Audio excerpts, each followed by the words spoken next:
UCI, un canal inteligente.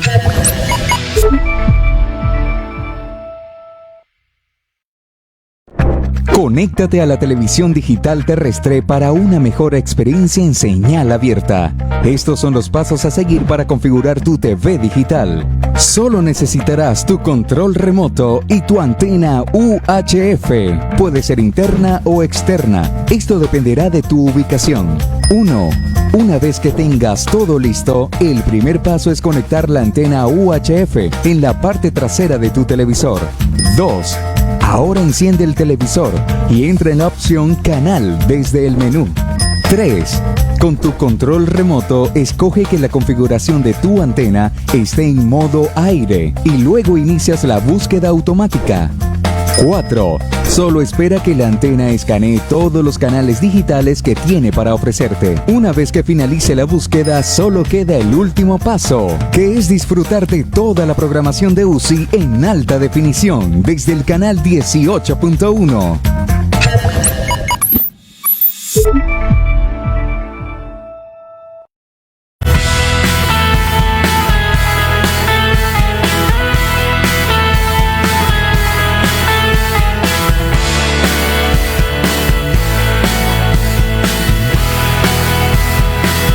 UCI, un canal inteligente.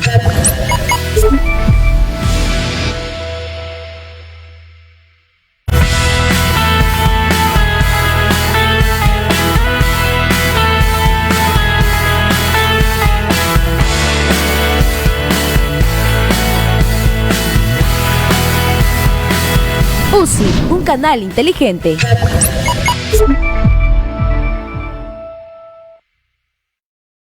Sumérgete en el emocionante mundo de los videojuegos y acompáñame en esta aventura llena de fascinantes historias. Soy José Alegría y te invito a acompañarme en The Gamer Show todos los sábados a la 1 de la tarde. Por UCI, un canal inteligente.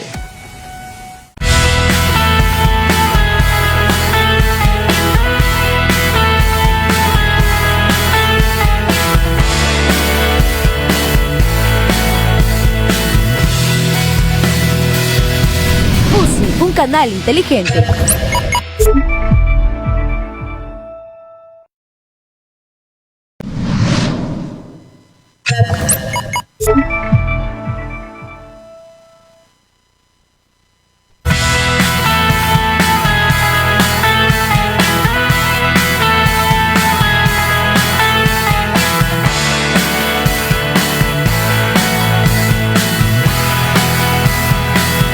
UCI, un canal inteligente.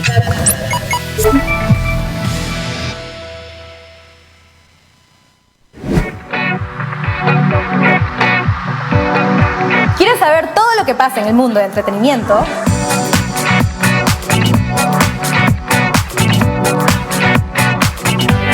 Entrevistas, notas, cine, música, videojuegos, todo esto y mucho más por UCI Entretenimiento.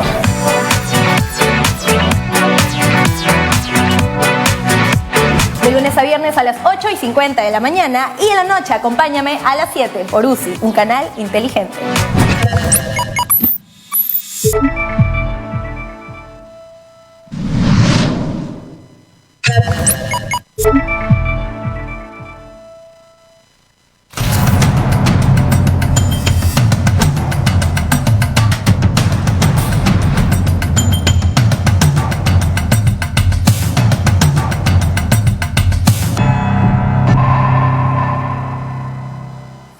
Muy buenas tardes queridos amigos y amigas que nos acompañan en los conversatorios del Instituto del Futuro. Les saluda Guido Sánchez Yávar, estoy a cargo de la conducción de este espacio y ahora tenemos un tema muy interesante, particularmente me parece relevante, interesante, novedoso, porque además después de esta pandemia se ha abierto una gran incógnita. Nos estamos refiriendo al futuro de la universidad. ¿Qué va a pasar con la universidad? Y ya verán, tenemos un excelente panel que nos ayudarán a vislumbrar, a ver este futuro que depara la universidad, no solo en el Perú y por supuesto en todo el mundo. Bienvenidos entonces a los conversatorios del Instituto del Futuro. Este programa tiene auspiciadores y tenemos que dar las gracias por ese auspicio. En principio a la Fundación Friedrich Naumann y a UCI, el canal inteligente. Gracias a ellos por hacer posible este programa. Voy a continuación a presentar a mis invitados. Voy a empezar por el señor Juan Carlos Matthews. Juan Carlos Matthews es presidente del Business Development Headhunter de Educación Partners Perú. Ahora nos explicará. ¿Cómo estás, Juan Carlos? Muy buenas tardes. Bien, un gusto, Guido, como siempre, compartir espacio contigo. Un abrazo. Qué lindo, gracias. Gracias, Juan Carlos, bienvenido. Y ahora estamos con Jorge Luis Cardich. Jorge Luis Cardich es decano de la Facultad de Ciencias Empresariales de la Universidad San Ignacio de Loyola. Jorge, muy buenas tardes. Muy buenas tardes, un cordial saludo, Guido, a ti y a todos los integrantes de la mesa, Juan Carlos y Manuel. Claro que sí. Muy bien, y ahora estamos con nuestro siguiente invitado, que es Germán Lizarzaburu. ¿Cómo estás, Germán? Que además Germán es docente de la Facultad de Arquitectura de la Universidad César Vallejo. ¿Cómo estás, Germán? Muy buenas tardes. Muy buenas tardes con todos, mucho gusto, agradezco la invitación. Y bueno, aquí estamos a ver si aportamos algo. Claro que sí, por supuesto que además va a estar, el tema lo amerita, va a estar muy interesante. Gracias, Germán, por tu presencia, porque además es una especialidad sumamente interesante, la arquitectura, ¿sí? Es una carrera que le da un toque especial a esta, ya nos contará cómo están resolviendo el tema de la virtualidad. Bien, voy a hacer yo las preguntas y es una misma pregunta para todos y por supuesto vamos a empezar en el orden que presenté a nuestros invitados. Y la pregunta de rigor es, ¿y qué va a pasar con la educación en el futuro, sobre todo la educación universitaria? ¿Y cuáles son esos modelos educativos y todo este tema relacionado a la educación? Juan Carlos, ¿cuál es tu comentario? A ver, Guido, hay varias cosas que tener en cuenta aquí. Yo creo que la pandemia ha sido claramente un acelerador de una serie de procesos que ya se venían dando en el mundo. Uno de ellos, evidentemente, si hablamos de megatendencias, es la revolución tecnológica, que toca a todos los sectores, pero particularmente al sector educativo. Y probablemente un cambio que se tenía previsto ocurrir en el lapso de unos 3-4 años se ha producido en el lapso de 10 meses.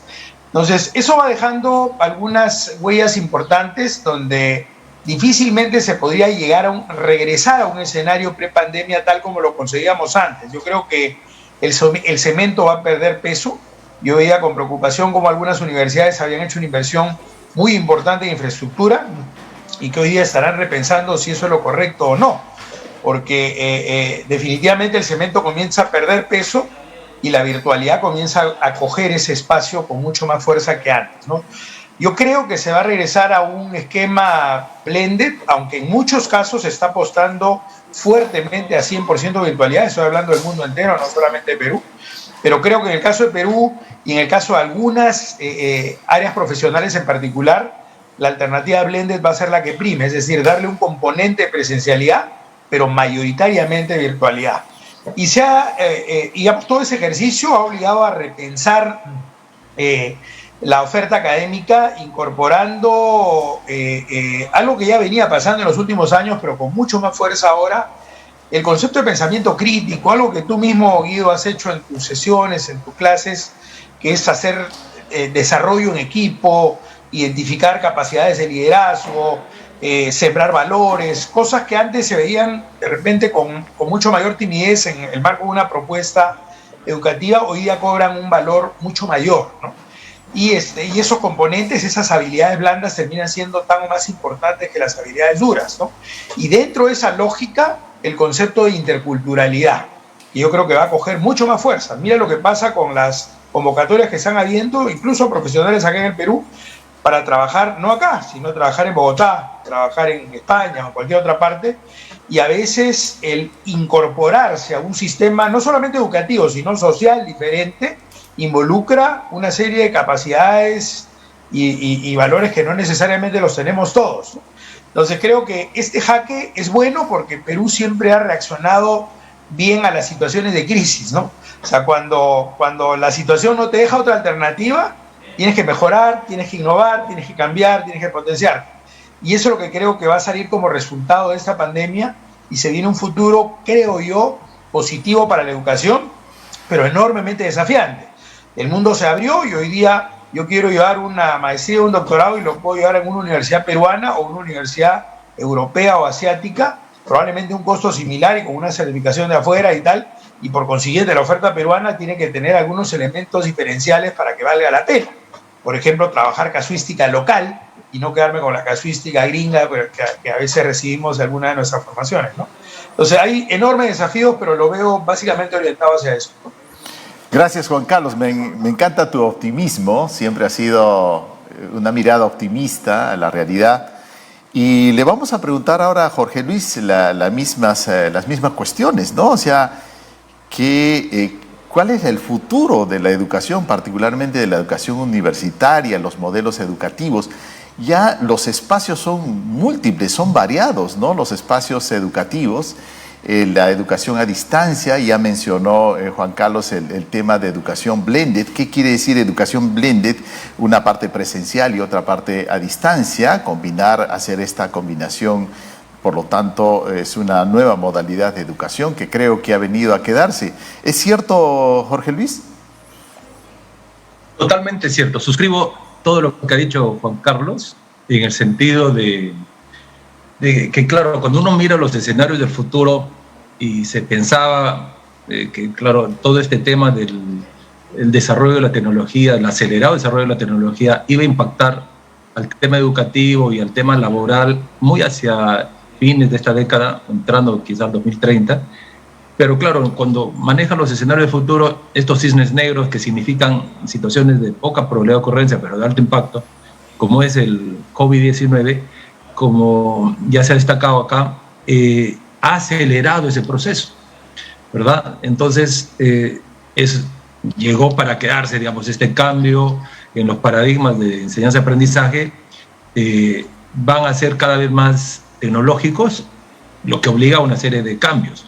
Entre esos cambios, yo destacaría lo siguiente. Uno, que se va a destacar la singularidad de la persona humana. O sea, todos, digo acá, somos distintos, y en ese sentido los métodos y los modelos tienen que apuntar a eso, ¿verdad? Ya el constructivismo tiene que seguir dando paso por ejemplo, a los métodos de trabajar proyectos o trabajar problemas.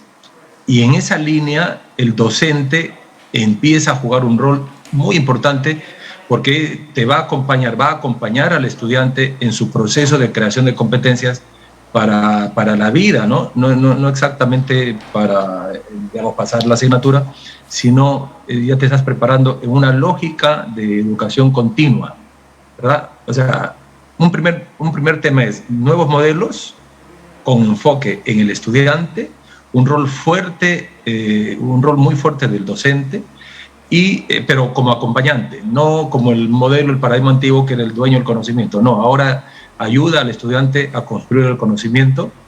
Y dos, la educación continua. Ya no te vas a terminar, digamos, me graduó de bachiller, de maestro, doctor, y se acabó mi proceso de enseñanza-aprendizaje. No.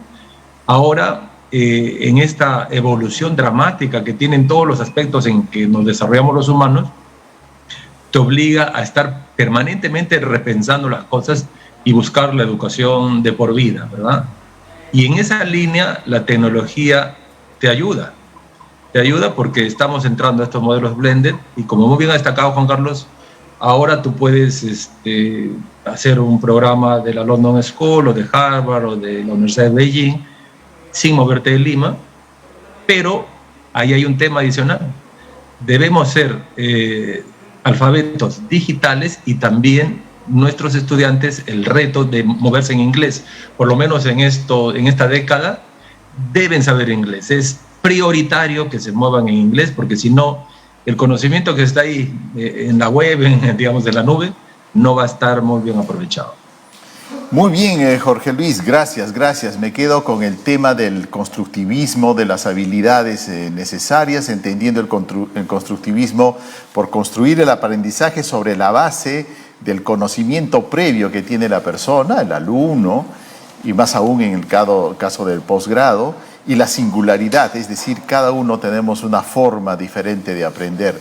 Excelente. Entonces, Germán, ahora voy a contarle a Germán algo. Hace poco conocí al creador del Internet, ¿no? Es un profesor que tenía un trabajo, digo, porque ya dejó de trabajar hace mucho tiempo en esa empresa, y su trabajo consistía en diseñar la oficina del futuro, ¿no? Estamos hablando de la década de los 60 y de los 70. Él trabajaba en la empresa Xerox y tenían una oficina especial con varios especialistas que su único trabajo era diseñar la oficina del futuro y se habían puesto el plazo de 10 años. Entonces cada año veían de acá 10 años, de acá 10 años, de acá 10 años la oficina del futuro. Y eso les permitió hacer grandes adelantos tecnológicos y él vislumbró el Internet. Cuando renunció a la empresa, puso especialmente su empresa de Internet. Y él dice algo interesante. Él dice que realmente el Internet estaba diseñado para la pandemia.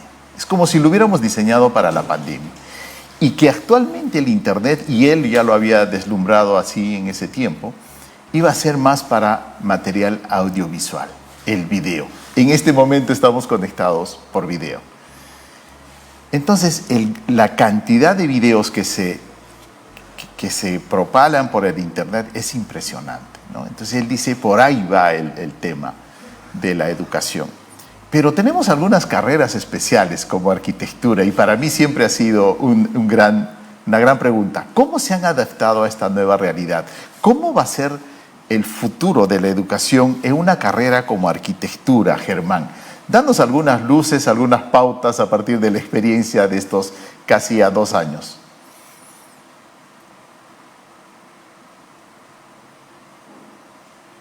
Germán. Bueno, vamos a... Sí, perdóname. Acá está, ya, dale, Germán. Sí. Perdóname.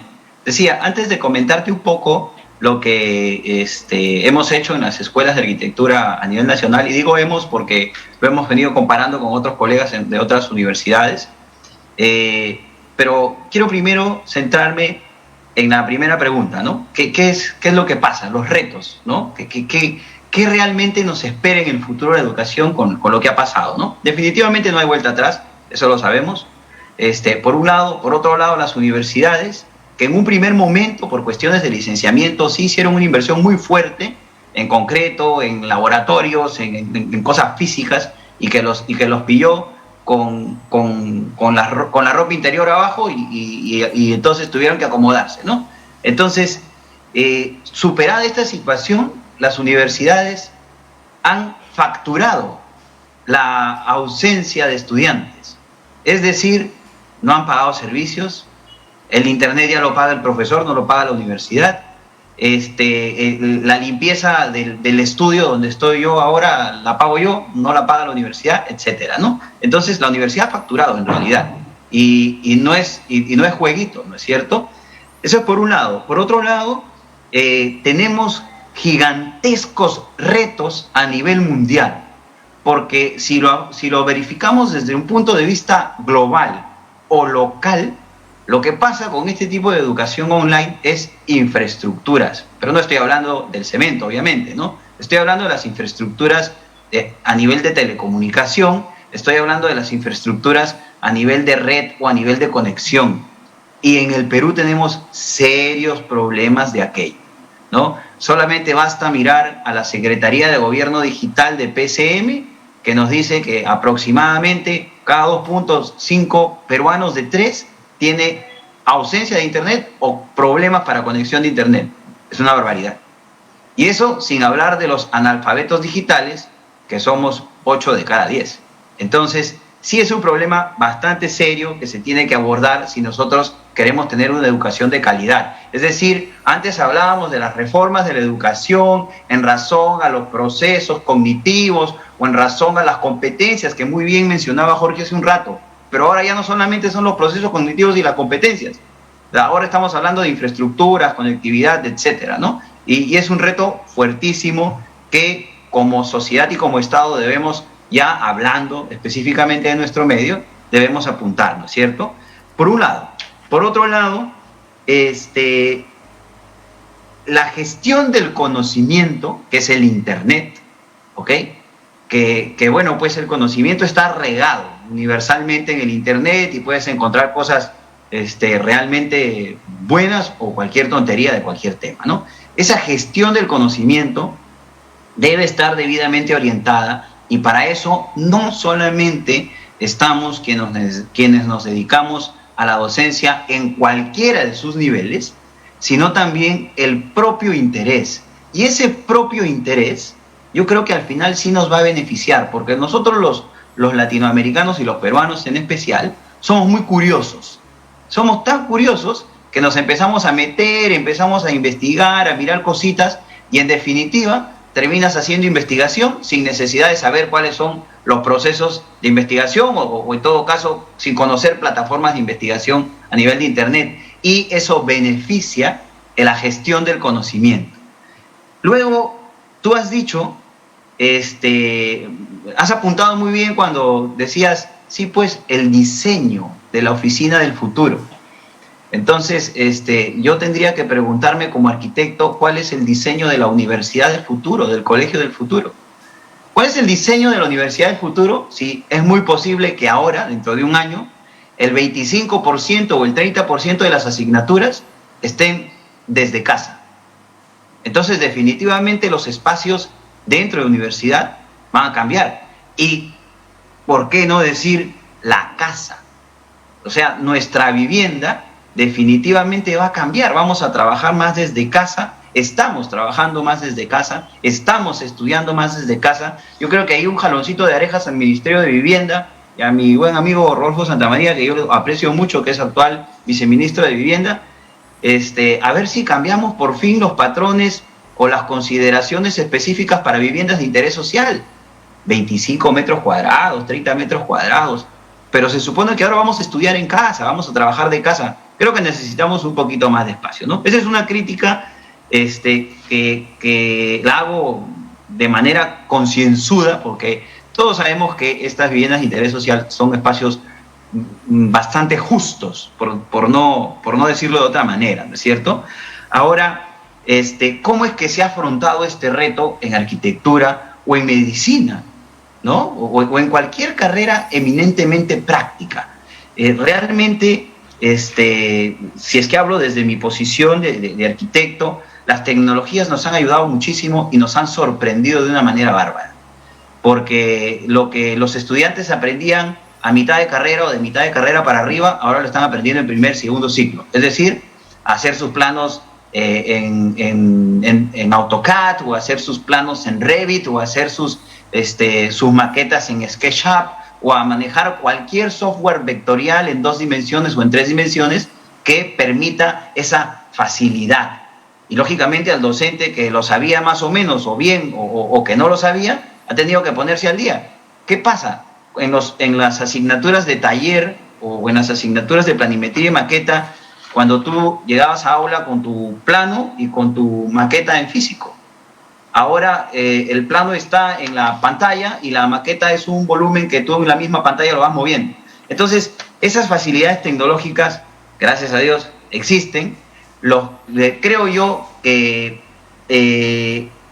el cambio no es muy significativo siempre y cuando el estudiante sea consciente que hay aprendizaje perceptivo. Es decir, hablar de proporción, hablar de ritmo en arquitectura, hablar de jerarquía en arquitectura a través de una pantalla, hablar de composición volumétrica a través de una pantalla, viendo el volumen y los planos, no resulta muy difícil para el arquitecto o para el docente que domina el tema, pero para el entendimiento del estudiante, después de su clase, por lo menos tendrá que ir al costado de su estudio a coger una cajita de fósforo o un borrador como el que tengo en la mano y decir, bueno, pero este es el paralelepípedo que me decía el profesor, ¿no? Aquí está, y si lo corto, tengo 2, etcétera, ¿no? Entonces, esos mecanismos que nosotros hemos aprendido con la práctica, ahora los tienen que aprender ellos, pero si es que nosotros como docentes no los inducimos y no les decimos, mira, ¿sabes qué? Ahora te vas, coges 4 cajitas de fósforos, me las desarmas, no sé qué haces y me las traes en 5 minutos, porque tiene que aprender composición desde las manos. No es imposible, son metodologías distintas a las que nosotros nos hemos visto embuidos dentro de la universidad y que lógicamente no sabemos cómo afrontar y que definitivamente tenemos que aprender para poder enseñarlo. Y ese es el reto más grande, que nosotros quienes enseñamos arquitectura o nosotros los profesionales quienes enseñamos cualquier carrera, medicina, educación inicial, educación especial, psicología, lo que fuese, debemos aprender a enseñar desde nuevos mecanismos o desde las tecnologías. Básicamente es eso, pero me queda grande la frase en realidad, porque tenemos que aprender todos, ¿no? Qué lindo, qué interesante, excelente testimonio. Y cuando seguíamos preguntando, ¿y cómo será el trabajo del futuro, la oficina del futuro? Nos preguntábamos si los trabajadores querrán regresar a sus centros de labores, por lo menos el trabajo de oficina, ¿no? Y se hizo esa pregunta, se preguntó a los trabajadores de oficina que están haciendo home office, que están haciendo trabajo a distancia, que están haciendo trabajo desde sus casas, y decían, en realidad no necesito ya ir a la oficina. Yo debería ir a la oficina tal vez unas 2 veces a la semana. ¿Y por qué? En realidad no es que necesito ir a la oficina, pero sí necesito días de tranquilidad. Y si me ofrecen una oportunidad de tener algo cerca, ¿no es cierto?, de mi casa, para yo alquilar por horas y poder ir ahí en vez de ir a mi oficina, porque yo no estoy yendo a la oficina porque necesito ir a la oficina, yo necesito tranquilidad. Entonces, a veces en la casa no tenemos esos espacios de tranquilidad, dicen los oficinistas. Y hay momentos que tengo reuniones o trabajos importantísimos que requieren mucha tranquilidad. Entonces ahí se está abriendo una oportunidad de hacer oportunidades de negocio inclusive. Y si te pidiera, Germán, ¿qué crees que va a pasar con los alumnos, con tus alumnos? ¿Querrán regresar a las aulas? Mira, yo creo que los estudiantes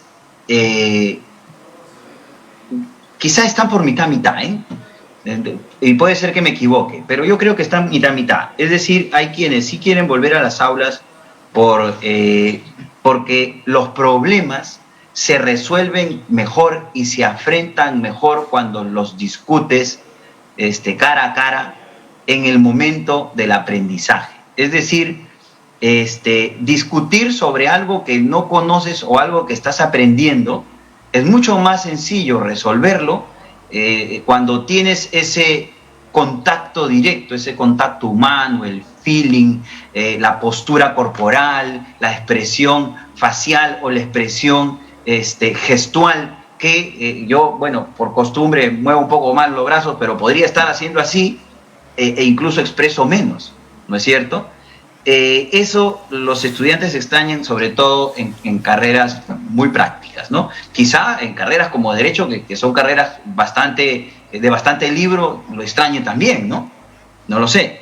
Sin embargo, hay un grupo de estudiantes que no solamente por una cuestión práctica, sino también por cuestión de economía, y nuestro país es como es decir, tenemos mucho estudiante universitario de muchísimas zonas de provincias, o de provincias de las provincias, o de distritos de las provincias, que están haciendo sus carreras universitarias desde sus lugares de origen y que desde el punto de vista económico les resulta mucho más sencillo afrontar una carrera universitaria desde donde están y con sus problemas de conectividad. Yo tengo alumnos y tengo fotografías que hubiese sido bueno que las tuviese en la mano en un cerro, así, literalmente, en un cerro, escuchando clase.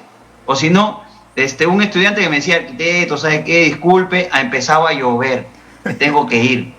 Entonces, ¿por qué? Porque es que estoy aquí en la calle, al frente del colegio, donde en el pueblito, porque el colegio tiene internet todo el día y el director, que es amigo de mi papá, me habla clave. Entonces, esas cosas, realmente, esas facilidades, o a pesar de la problemática de conectividad que tenemos, sí va a permitir que la educación sea menos universal, o en todo caso, la educación ha sido menos universal y ahora se está democratizando más. Podemos decirlo de esa manera también, ¿no es cierto? Correcto, Germán. Qué lindo testimonio, te agradezco, está muy bueno. Y ahora vamos a regresar con Juan Carlos. Juan Carlos, tú por tu especialidad, tu expertise, uno de los temas que te has especializado es negocios internacionales, pero el mercado ahora sí es global. Yo lo siento cada vez más global. Te cuento la experiencia personal. Yo he hecho cursos durante la pandemia y la mitad de mis participantes, por supuesto he hecho cursos a distancia, y la mitad de los participantes son fuera del Perú. No me lo esperaba, pero por supuesto que estoy muy contento porque ya el mercado mi mercado literalmente es el mundo. Pero hace un par de meses ganamos un fondo en Estados Unidos, un fondo de reactivación de una ciudad para apoyar a los emprendimientos, y viajé y tuve que hacer cursos presenciales, ¿no? Entonces pude así comparar la presencialidad con la virtualidad. Y como dice muy bien Germán, hay lindos aprendizajes, excelentes sorpresas, y creo que los dos tienen gran potencial. ¿Cómo sientes tú, una persona que ha manejado el nivel de posgrado como de pregrado? ¿Cómo va a ser estos nuevos métodos, estos nuevos recursos, las tendencias de la educación en el futuro, Juan Carlos? A ver, ahí quisiera comentarte un par de cosas, una redondeando el comentario que hizo Germán hace un momento. Cuando arrancó la pandemia, te lo cuento como anécdota, hubo una reunión en la universidad donde yo estaba trabajando en ese momento con los padres de familia para tratar de anunciarles un poco de los cambios que se venían por producto de esta pandemia. Una madre de familia levantó la mano y dijo: yo tengo a mi esposo en casa, un hijo en el colegio, 2 en la universidad, y en la casa hay una computadora, ¿cómo hago? Y todo el mundo se quedó calladito, ¿no? Y eso es un poco para rescatar lo que dijo Germán, en el sentido que hay que contemplar cómo son las realidades en el país. Mira ese ejemplo que puso de colgándose el internet de una institución porque le consiguió la clave. Esa es la realidad de Perú, ¿no? Es un país con 74% normalmente de informalidad, incluso producto de la pandemia ha subido 80% de informalidad, ¿no? Entonces, ese es un elemento primero que hay que tener en cuenta. De hecho, por otro lado, yo lo he visto en el mundo de la industria, la empresa, que hay varias corporaciones, una de línea blanca alemana, por ejemplo, donde a los primeros meses de la pandemia el grupo alemán decidió cerrar y vender las oficinas de San Isidro y Miraflores, y todas en la virtualidad, solamente mantienen la línea de producción. O sea, apostaron directamente hacia eso. Y lo menciono como 2 ejemplos distintos, uno de educación y uno de industria, para entender que son diferentes realidades, ¿no? Ahora, yendo al punto de tu pregunta, sí, si recuerdas, en algún momento hemos compartido esfuerzos en la misma universidad privada, y cuando se creó una maestría en negocios globales se incorporó un curso que se llamó Antropología de los Negocios. Y me pareció espectacular porque trataba de mostrarse en ese espacio, digamos, con énfasis en la parte de negociaciones, cuán diferente es tratar con un chileno que tratar con un chino, que tratar con un indio, que tratar con un alemán, con un ruso. Y eso tiene que ver con tu pregunta, porque nuevamente el tema de interculturalidad lo podemos ver al interior del país y lo podemos ver con respecto al mundo. Y cuando hablas de espacios de negocios entre países, y cuando hablas de contrataciones de gente de un país a otro, o de educación que involucra coactuar con diferentes personas de distintas partes del mundo, te das cuenta de la riqueza que tiene ese elemento intercultural, que también debería estar plasmado en nuestra currícula para que se aprenda a coexistir, a convivir con gente de distinta religión, de distinto enfoque de vida, de valores diferentes, etcétera, etcétera. Y eso enriquece mucho la experiencia que uno puede tener al interior de un aula o al interior de cualquier ejercicio profesional en el que uno tenga la oportunidad de participar. Sí creo que la virtualidad va a ir ganando más y más terreno. Yo pienso que, por ejemplo, las proporciones que mencionaba Germán, que progresivamente se va a ir cargando más hacia el no ir. O sea, y una ciudad como Lima, que es una megaciudad, que tiene más de 10 millones de habitantes, se hace más nítido eso, porque es un tema de tiempo, es un tema de costo, es un tema de seguridad, O sea, el yo poder tener mi cátedra ahorita, tú me dictas una cátedra de emprendimiento o lo que fuera, podría sacarle el mismo jugo que si te veo sentado al frente mío. Pueden haber áreas de profesionales, medicina, música, etcétera, donde puede ser un poquito más complicado, a pesar que yo tengo un amigo del colegio que está dictando clases de taekwondo virtualmente con una tarifa menor, pero está funcionando el mercado excelentemente y solamente es en pantalla. Y es taekwondo, ¿no? Entonces, creo que va a ir ganando más y más proporción la virtualidad, y en los negocios ya se está viendo. Míralo incluso en términos del accionar del Estado. Me tocó participar en una comisión que premiaba a los funcionarios públicos durante la pandemia y estuvo como uno de los candidatos de valor la gente de SUNAT y la gente de Mincetur. ¿Por qué? Porque inmediatamente con la pandemia se habían volteado a casi papel cero y virtualizar todo. Porque imagínate, si me vas a exigir en pandemia que tengo que firmar el documento y mandar el certificado de origen para acá, olvídate, o sea, no va ninguna operación y se hubieran desplomado las operaciones de exportación e importación. Y no es lo que sucedió, hubo una caída producto de la pandemia, producto que se cayó la demanda, pero siguió fluyendo porque se actuó con rapidez. Y eso ya quedó. Pasará la pandemia y todo ese escenario virtual primará. El punto es si en la educación estamos yendo en la misma dirección. Ponte a ver cómo funciona el día de hoy.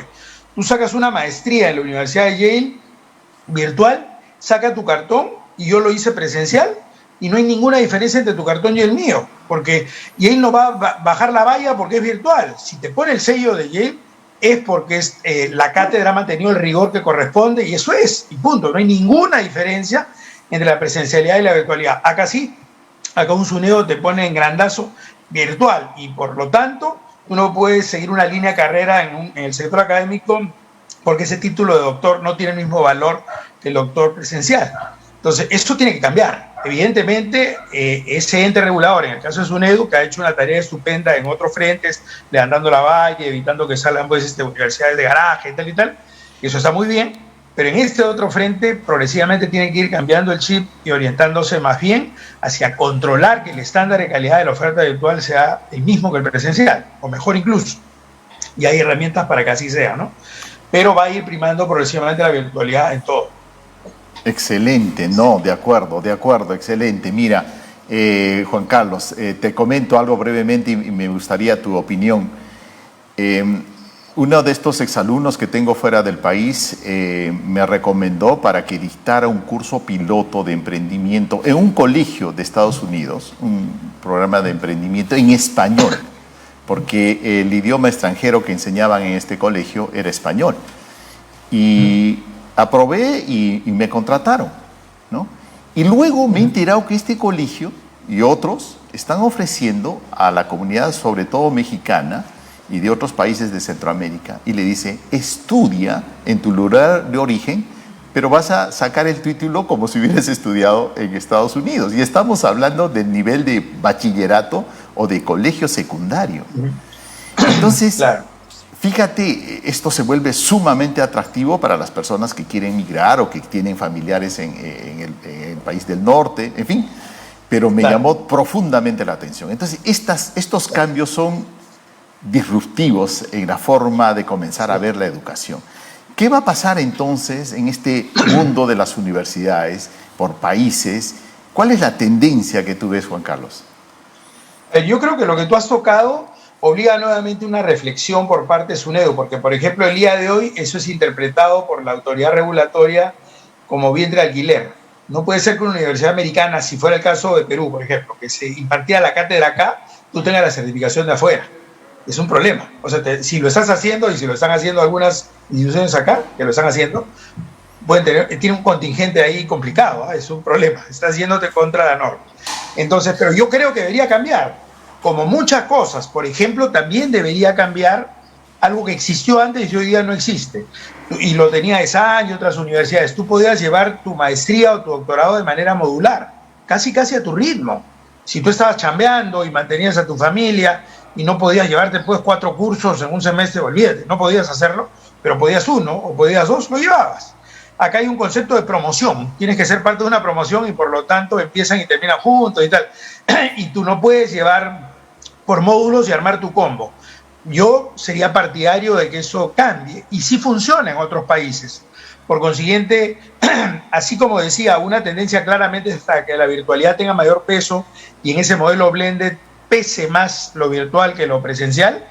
También hablé de esta incorporación del concepto de interculturalidad, que creo que debe ir calando dentro de todo lo que se enseñe, porque te tienen que preparar no para operar en el Perú, para operar para el mundo.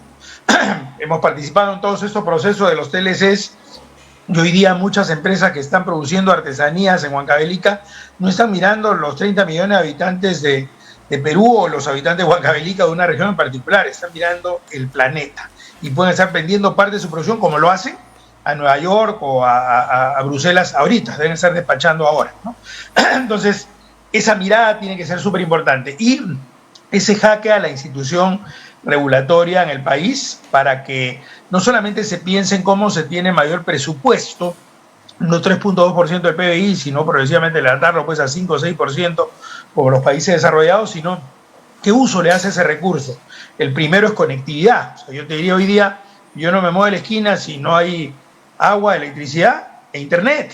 O sea, el internet le doy el mismo peso que la agüita caliente donde voy, porque necesito estar conectado y si no puedo estar, aunque fuera de vacaciones, no voy, porque necesito tener esa posibilidad. Entonces, creo que eso marcan algunas líneas de tendencias hacia adelante y también esta llamada de atención, en el buen sentido, por supuesto, a un SUNEDU para ir avanzando a la par que esas tendencias. Y eso obliga a repensar el tema de cómo se concibe la virtualidad en la educación en el Perú. Excelente, Juan Carlos. Muchas gracias. Ahora la pregunta a Jorge Luis. Jorge Luis, ¿cómo incorporar estos nuevos avances tecnológicos, estos nuevos espacios de aprendizaje? Pre-pandemia ya teníamos noticias, por ejemplo, de los denominados bootcamps, que son espacios casi estaban muy concentrados en tiempo y en espacio para aprender algo de una manera muy al tipo de ejército, porque incluso la palabra viene del ejército, ¿no? Eran espacios de entrenamiento muy intensivo. Ahí está, esa podría ser la palabra. Entrenamiento muy intensivo para aprender alguna técnica, habilidad y tener algunos conocimientos. Y estos ya estaban dando la pauta, dando noticias y cuestionaban incluso los grados universitarios. ¿Por qué? Porque los que aprendían en bootcamp en tiempos más cortos podían tener niveles incluso superiores a los otorgados por una universidad. Pero en fin, ya estábamos hablando de algunos cambios en la educación. Estos van a ser en el futuro, me imagino, mucho más audaces, mucho más interesantes. ¿Cuáles son esas tendencias, esos modelos educativos? ¿Cuáles son los avances tecnológicos que tú, Jorge Luis, vislumbras para el futuro? A ver, evidentemente tenemos, y todos hemos coincidido, que el tema digital llegó para quedarse, ¿verdad? Y ahí la gran tarea pendiente es que todos tengamos una mayor equidad digital a nivel del país. Entonces, yo creo que esa es una parte fuerte del nuevo modelo. Lo digital va a estar muy presente. Luego también debemos tener en cuenta que, digamos, las universidades, de cara a esta profundización de la globalización, estamos buscando cada vez más alianzas estratégicas en el plano internacional. Entonces, tenemos, digamos, esa búsqueda de nuevos espacios alrededor del mundo para que nuestros estudiantes puedan ir fuera de Perú y también nosotros recibirlos acá en nuestra casa de estudio, digamos. O sea, más alianzas estratégicas en un contexto de globalización va a hacer que tu propia malla curricular tenga ese componente de interculturalidad. En tercer lugar, yo destacaría que, mira, esta crisis, así como a Perú nos ha elevado la informalidad y ha destruido una gran cantidad de trabajos, lo que debemos hacer es reforzar todo el tema del emprendimiento y de la innovación en el propio proceso de enseñanza-aprendizaje dentro de la universidad. Es decir, el estudiante debe ser capaz de crear su propio trabajo. Hay que apostar fuerte por el emprendimiento y la innovación. Y por supuesto, el tema de la calidad va a estar ahí presente, Y cada vez más, estaba notando cuando un poco lanzada la pregunta, y recordaba lo que UNESCO plantea sobre estos nuevos recursos educativos abiertos que ya existen en el mundo, ¿verdad? Es decir, no solamente la oferta académica vendrá por el lado de la universidad, sino tú puedes tener acceso a información desde nuevas fuentes de generación de habilidades. Por ejemplo, por decir algo, ¿no? Google, Microsoft, Oracle, si eres experto en ese tipo de técnicas, eso es un plus para ti que el mercado lo va a apreciar. Y, por supuesto, estamos en un escenario donde la Big Data va a estar presente y como estamos compitiendo a escala global, los rankings, pienso yo, que van a entrar fuertemente a la competencia. O sea, para que el estudiante pueda decidir dónde va a estudiar, va a mirar los rankings, en cómo está tu ubicación en el ranking de la innovación, cómo estás ubicado tú en el ranking de la interculturalidad, de las alianzas estratégicas. Ahí tenemos que apostar, ¿verdad? Entonces, métricas, estos temas de los recursos educativos abiertos hay que reforzarlos, reforzar las alianzas estratégicas con universidades socias alrededor del mundo y, por supuesto, el tema de el rediseño de estos espacios de aprendizaje en entornos cada vez más digitales. Jorge Luis, haciendo nuevamente un paralelo entre la gente que está trabajando a distancia, ¿no? En varios países se ha visto una tendencia a que las personas están renunciando al trabajo. No solo ya no quieren ir a la oficina, sino ya están renunciando al trabajo. ¿Y por qué están renunciando?, preguntan las personas. Porque muchos de ellos se han dado cuenta que gracias a la tecnología, emprender algunos negocios son mucho más sencillos. Y de hecho lo son. O sea, en mi rubro, que estoy en edición de publicaciones y en capacitación, o sea, he reducido los costos considerablemente, sobre todo los fijos, que son los más peligrosos, ¿no es cierto? Ya no necesito infraestructura, nunca la tuve felizmente. Entonces, ¿qué pasa acá? Que te hago la misma pregunta. ¿Los estudiantes renunciarán a la universidad? Claro, tú sabes, Guido, a nivel de los escenarios de futuro, a nivel de la universidad y de la educación en general, siempre se hablaba de una universidad sin campus físico y de libros sin hojas. O sea, esos eran los paradigmas del futuro, ¿verdad? Entonces, hacia eso estamos caminando. Cada vez más tendremos este tipo de situaciones y claro, nosotros ahora mismo estamos en un proceso de transición. Yo, por ejemplo, tengo experiencia ahora de dictar a estudiantes por el cargo que tengo ahora con estudiantes, tengo contacto con los estudiantes de todos los ciclos, entonces hemos hecho encuestas y los estudiantes que están entre el octavo, séptimo, y entre séptimo y hasta el 10º ciclo, por supuesto ellos ya no quieren saber nada de regresar al campus porque muchos de ellos han encontrado que es mucho más eficiente la gestión de sus horarios. Algunos ya están trabajando y la virtualidad te permite las conexiones a través de las plataformas tecnológicas sin desplazarte por este pandemonio que es el tráfico en Lima. Tú estás a tiempo en todos tus compromisos. Quienes sí desean venir todavía a la universidad son los estudiantes que están ahora mismo entre el primero y cuarto y un quinto ciclo, porque ellos después del colegio no conocen la experiencia universitaria. Cuando conversamos con ellos dicen, bueno, nos gustaría por lo menos saber cómo es una universidad. Entonces ellos, por ese tipo de antropológico, ese deseo de ver cómo es esta nueva situación de vida en una universidad, quisieran venir a la universidad, ¿no? Para hacer ese tipo de vivencias. Pero claro, estamos en un proceso de transición y quizá en el largo plazo vamos a caminar a esto que se hablaba ya en el tema de la prospectiva, a estas universidades sin campus y, repito, lo que estamos viviendo, ¿no? Libros sin hojas, todo digital, y entonces hacia eso estamos caminando. Pero, claro, ¿qué hay que hacer ahí? Reforzar todo lo que hemos venido comentando. Y yo destacaría un tema más y lo pondría sobre la mesa, la ética. Deberíamos reforzar en las mallas curriculares, en los modelos educativos, el tema de la ética, porque mira lo que nos pasa a los peruanos, no sabemos distinguir el bien del mal. Entonces eso desde la casa y en el colegio y en la universidad tenemos que reforzar ese aprendizaje ético en nuestros estudiantes. Bueno, muchas gracias Jorge Luis, muchas gracias Juan Carlos. Y Germán, como a modo de despedida, por favor, Jorge Luis, una última reflexión, así brevísima. ¿Qué te quedarías como conclusión de este conversatorio? A ver, yo creo que si es que voy a jalar agua para mi molino y lo voy a ver desde mi perspectiva profesional y luego con una visión muy futurista. Breve, por favor, ya nos ganó el tiempo, Germán.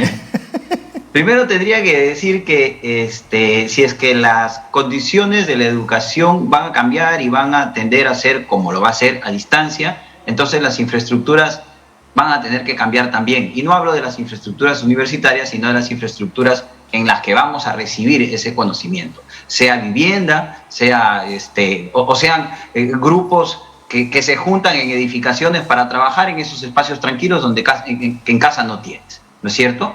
Y luego, si quiero verlo dentro de 50 años posiblemente, y lo dejo en el tintero nada más, posiblemente estemos hablando dentro de 20, 30 años de profesionales sin título universitario o de especialistas sin haber ido a la universidad. Ahora los niños aprenden a programar, y digo niños, aprenden a programación para hacer juegos sentados en su computadora.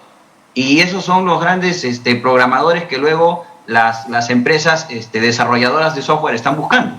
Y no Correcto. necesitas tener un título de ingeniero de sistemas.